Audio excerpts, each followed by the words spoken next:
Chapter 1 starts with King Janak's question. Teach me, Lord, how can knowledge be acquired? How can liberation come? How is renunciation achieved? King Janak continued in this verse, just as a mirror exists inside and outside the image reflected in it, so the Supreme Self exists inside and outside this body. Now, let's embark on a journey together to understand and experience this profound verse with the help of a story first. In a serene forest, lived a young seeker named Alia. She was known for her deep contemplation for nature.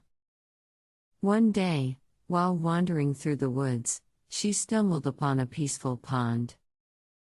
Looking into the calm water, she noticed her own reflection. The sight left her wondering about the nature of reflections and their connection to the self. The reflection in the pond seemed to echo this teaching, existing both inside the pond, the water, and outside, visible to her. As Alia gazed at her reflection, she remembered the words of Ramana Maharshi, who said, "Pure consciousness is neither the subject nor the object, it is the substratum of both." The concept of inside and outside seemed intertwined in an inseparable dance. This discovery made her ponder on the unity of her inner and outer aspects, aligning with the inner-outer unity teaching. Intrigued by her own reflection, Alia decided to sit by the pond and gradually withdrawing her attention from the sounds of the forest. In this state of inner stillness, she experienced a profound sense of awakening. This was her moment of withdrawal and realization. She understood that by withdrawing from the outer distractions, she could awaken to the boundless state of her true self. Alia imagined her consciousness expanding beyond her physical body. She remembered the teaching of Nisargadatta Maharaj, to find reality, you must withdraw within. As she felt connected to the entire forest, she realized the truth behind Ramana Maharshi's words, your own self-realization is the greatest service you can render the world. The boundaries of her body seemed to dissolve, revealing the all-pervading nature of herself. This experience resonated with the teaching of the boundlessness of the self. Inspired by the serene pond, Alia began contemplating the analogy of a mirror and its reflection. Just as the mirror existed within and beyond the reflected image, she understood that herself existed both within her physical body and beyond it. This realization was a revelation, reinforcing the teaching of the example of reflection. She remembered what Muji said, the mirror reflects perfectly, it makes no mistakes because it doesn't think.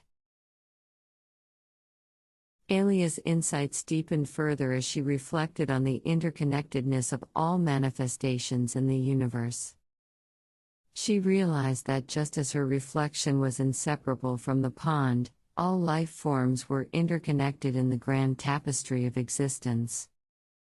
This unity of manifestations echoed the teaching of the unity of manifestations.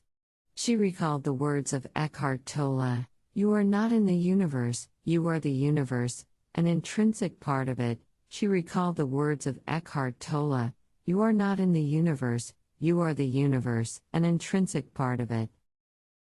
This teaching resonated with her realization that herself was the underlying substratum, both within and beyond her body. Now let's move on to a simple meditation practice based on this profound story. Find a tranquil place and sit comfortably. Take a few deep breaths to center yourself. Reflect on the unity of your inner and outer aspects, much like Alia's reflection in the pond.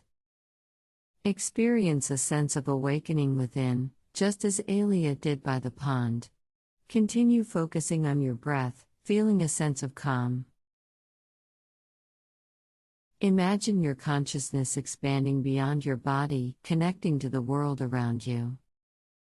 Feel the boundless nature of your true self, just as Alia sensed her connection to the forest.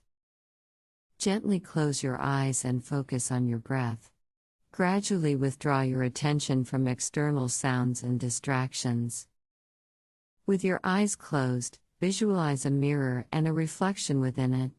Reflect on how the mirror exists both within and beyond the reflection. Keep your focus inward and contemplate the interconnectedness of all life forms. Imagine your connection to the universe, much like Alia realized her interconnectedness with the pond.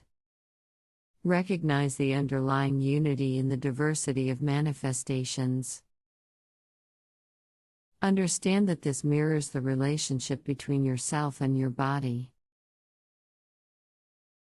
Assert that, like an artist, I create the canvas of my life, reflecting the interconnectedness of existence. Remind yourself that beyond the ordinary lies an otherworldly connection that unites all beings. Remember that just as colors interweave on a canvas, consciousness weaves the tapestry of life. Assert that my canvas reflects the universal consciousness that permeates all forms. Realize that I carry the awareness of interconnected threads, uniting us all in the canvas of existence. Take a few moments to bask in this newfound understanding and peace. You may like to repeat these meditation steps for 2 to 3 times more.